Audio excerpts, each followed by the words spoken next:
Hello friends, good morning all of you. आप सभी का स्वागत है आपके अपने यूट्यूब चैनल की कॉन्सेप्ट पे। आज का जो टॉपिक है वो हमारा किससे रिलेटेड है? तो आज का टॉपिक हमारा रिलेटेड है समास से। समास की कल भी एक क्लास हुई थी जिसमें आपको ये बताया गया था कि समास क्या है, समास क्या है या विग्रह क्या है। आज की जो क्लास है इस क्लास में आपको ये बताया जा रहा है कि समास कितने प्रकार के होते हैं या मुख्य रूप से उसके कितने प्रकार हैं, मतलब समास क्या है या उसके कितने प्रकार हैं। तो आइए देखते हैं। आज का जो टॉपिक है वो सीधे है कि समास के भेद, समास के कितने भेद होते हैं। तो समास के 6 भेद होते हैं, यानी समास 6 प्रकार के होते हैं। समास के कितने भेद होंगे? तो समास के 6 भेद होते हैं, समास के 6 प्रकार होते हैं। ये एक फैक्ट है, आपको इसे याद करना पड़ेगा। डायरेक्ट ये पूछ दिया जाता है कि निम्नलिखित में से समास के कितने भेद हैं, तो 1 2 3 4 5 जो भी दे दिया जाए तो उसमें 6 अगर ऑप्शन है तो समास के 6 भेद हैं। अगर ये डायरेक्ट पूछ दिया जाए कि समास के कितने भेद हैं तब बताएंगे आप कि समास के 6 भेद हैं। लेकिन अगर ये पूछ दे कि पद की प्रधानता के आधार पर, किसके आधार पर? पद की प्रधानता के आधार पर। यहाँ क्या है? पद की प्रधानता के आधार पर समास के कितने भेद हैं? तो पद की प्रधानता के आधार पर समास के 4 भेद हैं। पद की प्रधानता के आधार पर समास के कितने भेद हो जाएंगे? तो पद की प्रधानता के आधार पर समास के 4 भेद होते हैं। अगर ये पूछा जाए कि मुख्य रूप से समास के कितने प्रकार हैं, तो मुख्य रूप से समास के 4 प्रकार हैं। मुख्य रूप से अगर पूछ दे तो मुख्य रूप से भी समास के 4 प्रकार हैं। और पद की प्रधानता के आधार पर समास के कितने प्रकार होंगे? तो पद की प्रधानता के आधार पर भी समास के 4 प्रकार होंगे या 4 भेद होंगे। उसके बाद है समास के कितने प्रकार होते हैं। तो डायरेक्ट अगर समास की बात पूछ दी जाए तो समास के 6 प्रकार होते हैं। आइए देखते हैं सबसे पहले समास के 6 प्रकार कौन कौन होते हैं, उसके बाद उसके 4 प्रकार पे चलेंगे। तो समास के 6 प्रकार कौन कौन है? पहला क्या है? अव्ययी भाव। पहला प्रकार इसका क्या हो जाएगा?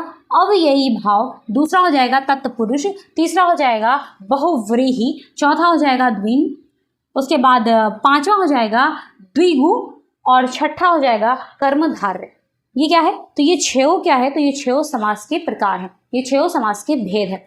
अब किस भेद में किसकी प्रधानता है, कौन से पद की प्रधानता किस भेद में होती है, तो हम पहला भेद यहाँ देख रहे हैं। पहला भेद क्या है? तो पहला भेद है अव्ययी प्रभाव। अव्ययी भाव। अव्ययी भाव में इसमें कौन सा प्रधानता है, यानी किस पद की प्रधानता होगी? तो इसमें किसकी प्रधानता होगी? तो पहले पद की प्रधानता होगी। किसकी प्रधानता होगी? पहले पद की। मतलब ये अव्ययी भाव, इसमें अव्ययी भाव में किस पद की प्रधानता है? पहले पद की प्रधानता है। उसके बाद है तत्पुरुष। तत्पुरुष में किसकी प्रधानता है? तो अंतिम पद की प्रधानता है, यानी पुरुष की प्रधानता होगी। उसके बाद यहाँ क्या है? बहुव्रीहि में किसकी प्रधानता है? तो इसमें कोई प्रधानता नहीं है, इसमें कोई भी शब्द जो है, इसका कोई भी पार्ट जो है वो प्रधानता नहीं है। उसके बाद द्विन। द्विन में क्या है? तो इसमें दोनों, ये और ये दोनों पद क्या हो जाएंगे? प्रधान हो जाएंगे, यानी दोनों पद की प्रधानता है, दोनों ही पद प्रधान है। उसके बाद यहाँ क्या है? द्विगु। द्विगु में क्या है? दूसरा पद प्रधान है। और कर्मधारय में क्या हो जाएगा? दूसरा पद प्रधान है। अब हमें याद कैसे हम इसको रखेंगे? तो हमें याद रखने की बात है, नंबर 3 में कोई पद प्रधान नहीं है। नंबर 3 में कोई पद प्रधान नहीं है। नंबर 2 का अंतिम पद प्रधान है और नंबर 1 का पहला पद प्रधान है। मतलब नंबर 1 का प्रधान क्या है? पहला पद इसका प्रधान है। दूसरा में अंतिम है। दूसरा में क्या है? अंतिम है। तीसरा में कुछ है ही नहीं। चौथा, पांचवा, छठा, इस सभी में क्या है? तो इस सभी में क्या है? दोनों ही पद, यानी इसके और इसमें चौथा में दोनों पद प्रधान है और पांचवा छठा में 2 पद प्रधान है। अब इसको हम याद कैसे रखेंगे, सबसे बड़ी बात है। तो पहला में पहला पद प्रधान है, दूसरा का अंतिम पद प्रधान है, पहला अंतिम, यानी शुरू से अंत तक। तो ये क्या है? पहला पद प्रधान। यहाँ पे हो जाएगा आपका 2, यानी अंतिम पद प्रधान। उसके बाद क्या है? तो यहाँ पे है तीसरा पद कोई प्रधान नहीं है। ये पहला से अंतिम तक हो गया, पहला से अंतिम हो गया, ये खत्म हो गया, ये पहला से अंतिम हो जाएगा। पहला से अंतिम यानी पहला पद प्रधान है, दूसरा इसका अंतिम पद प्रधान है। पहला से अंतिम ये खत्म हो गया, अब इसका कोई पद प्रधान नहीं है। अब यहाँ क्या है? दोनों पद प्रधान है, दोनों पद प्रधान है और यहाँ पे दूसरा और यहाँ पे दूसरा पद प्रधान है। तो आपको इस तरीके से इसको याद करनी पड़ेगी, ये फैक्ट है, उसको याद करना ही होगा। आइए देखते हैं इसका अगला टॉपिक्स क्या है।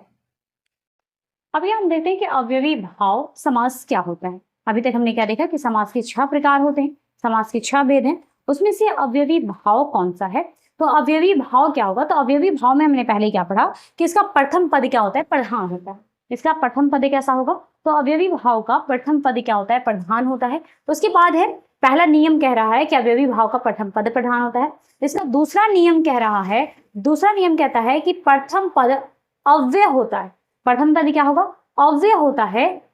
जो कभी कभी यानी कभी कभी पूरा पद भी अव्यय होता है। कह रहा है कि प्रथम पद क्या होता है? अव्यय होता है। जो कभी कभी पूरा पद भी इसका क्या हो जाएगा?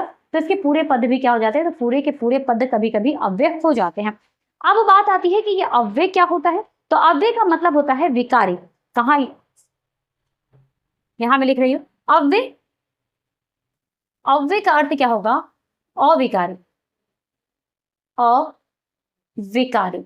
अव्यय का अर्थ क्या हो जाएगा? तो अव्यय का मतलब क्या होता है? अविकारी। कौन सा? तो अविकारी शब्द होता है। अब सही में आप लोग ये बात को जानते होंगे कि अविकारी शब्द क्या हो जाएगा। तो अविकारी शब्द का मतलब होता है जिन शब्दों में परिवर्तन, जिन शब्दों में परिवर्तन नहीं हो। यानी इस अविकारी का मतलब क्या हो जाएगा? तो अविकारी का मतलब हो जाएगा जिन शब्दों में